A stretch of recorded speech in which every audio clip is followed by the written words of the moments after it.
You have seen a gradual progression towards usage-based pricing, but also a few swings backwards and forwards as you get reactions to it. Honestly, I think we have finally arrived at the moment in time when you can really say that if somebody was to have a new product and say, I want to price it per user, you've got to really defend that at this point, right? Because it feels like it's probably not the right answer at the moment. Doesn't mean it definitely isn't. There are definitely products where per user pricing is the right answer. But I think whereas before you could say that per user pricing probably works for a large portion of companies, right now, I think per user being the right answer, the amount of companies it would apply to is a lot smaller.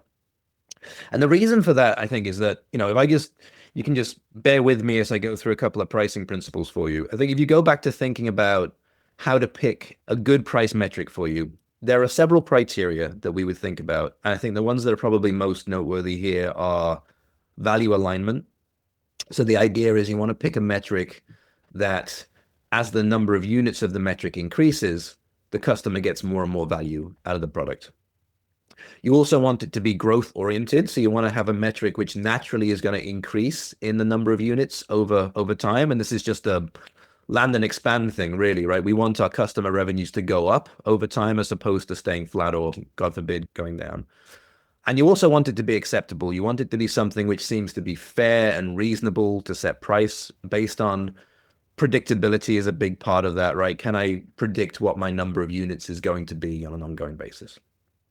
So kind of with those criteria in your head, if you think about user-based pricing, I would argue that user-based pricing for a lot of companies has never been that value aligned. It's never been one that was most value aligned because it's not always the case that as you add users, you get significantly more value. It might be that larger companies who've got higher willingness to pay need more users, and so they'll be willing to pay for more users. But it's often not the case that you start adding a ton of value for every user that you add. Sometimes it is. But I think what user-based pricing had going for it was that it generally was growth-oriented because as companies grow, they tended to need more users and therefore the number of users would go up. And it was very acceptable because it was everywhere, right? User-based pricing is everywhere. We know that's how SaaS products are typically priced.